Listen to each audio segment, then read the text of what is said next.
Over a century before the excavations at Pompeii, a Venetian general took a sculpture of an Athenian lion from her home. The lion survived thousands of years of different empires, each ruling Athens differently.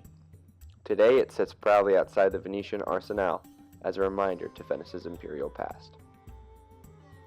In 1686, Christendom was embroiled in war. The Holy League, consisting of the most powerful Central European and Mediterranean powers, fought the foremost Muslim power, the Ottoman Empire. The Ottomans threatened to break out into Europe. The only thing standing in their way was the Athenian stronghold and capital, Vienna. As a Muslim power in Europe was no good for any European king, Europe sprung into action. Austria, Poland, Venice, and the Papal States, among others, declared war on the rising empire, checking its power. Venice especially felt threatened.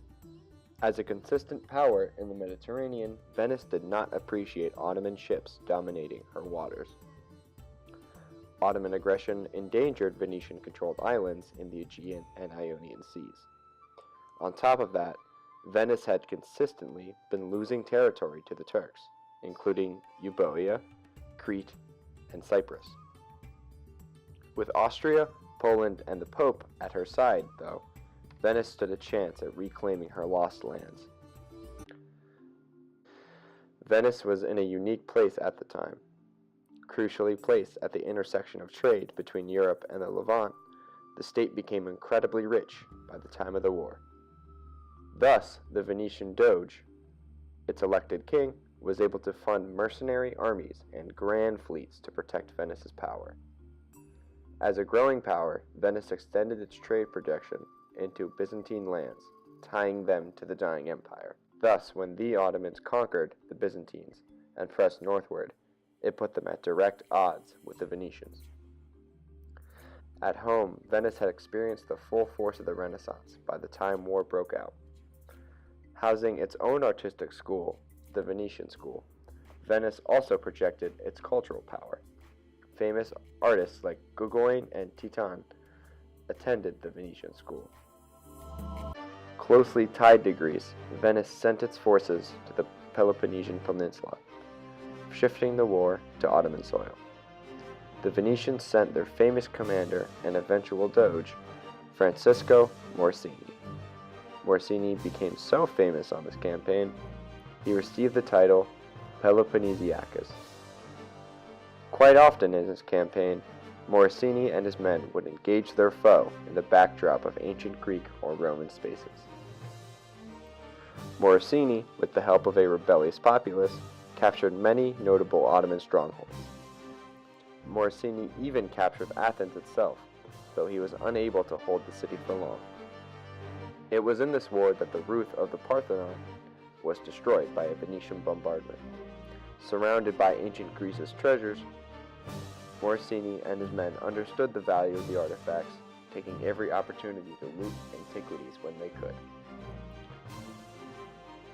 100 years before Charles de Bourbon cherished his Pompeian findings, the Venetians certainly didn't cherish the items they stole as priceless pieces of history. Rather, the soldiery sold them to the upper crust who had wished to show off their Renaissance connections to the Greco-Roman past. But among the loot, Morosini did not sell the famous lion. At some time around 360 BCE, an unknown sculptor crafted a magnificent lion in the Athenian port of Piraeus. At the time, lion sculptures usually served protectionary roles, guarding funerals or public spaces. In this context, the lion would have served as a protector of the empire itself. As the ancient Aegean world filtered through the port of Piraeus, they would be greeted by this lion, protecting the port and its mother city, Athens. Because Athens was a maritime empire, this lion's protection would be extremely important. The lion would eventually come into the possession of Greek, Macedonian, Roman, Byzantine, and Ottoman hands, all without moving an inch. However, its role certainly changed as its rulers became more and more exotic to local Greeks.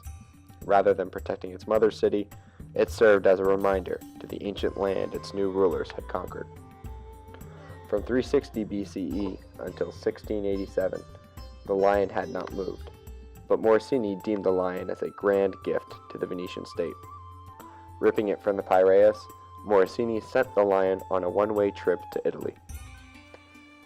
What makes this lion stand out among other Venetian loot are the Nordic runes on the side of its body, a testament to the lion's exposure to 2 millennia's worth of different cultures. The runes are still a mystery to historians and linguists to this day, preventing us from knowing what was written. The Byzantine emperors, the keepers of the lion from 476 CE to 1458 CE, kept a bodyguard composed of Viking warriors called the Varangian Guard. These warriors most likely plundered their way down Russian rivers, eventually finding themselves in Constantinople. Historians guess that the runes are most likely a tale of plunder or exploits from one of the guards. The Doge decided the lion would be perfectly seated outside the Venetian arsenal. As the Piraeus was the center of Athens' maritime power, the arsenal was the center of Venice's. At the site, Venice built the most technologically advanced ships of the Mediterranean until Napoleon's conquest. The lion now protected the Mediterranean's new, foremost maritime power. The taking of the Piraeus lion holds many similarities with the taking of the Elgin marbles by Lord Elgin almost 120 years later. First, both were seized during wartime. Lord Elgin drew all of his diplomatic power from the French menace. Without the threat of Napoleon in Egypt, Elgin would not have been in the Ottoman Empire, let alone in possession of all the marbles. Second, both the British and the Venetians were growing maritime powers. By 1810, the British had not yet conquered India, but it had the power to contest France at its height. The British Empire secured its path to power through the defeat of Napoleon. Lastly, both seized pieces were deemed good for the art of its eventual recipient. Elgin himself remarked that the taking of antiquities would be, quote, a service to the arts of Britain.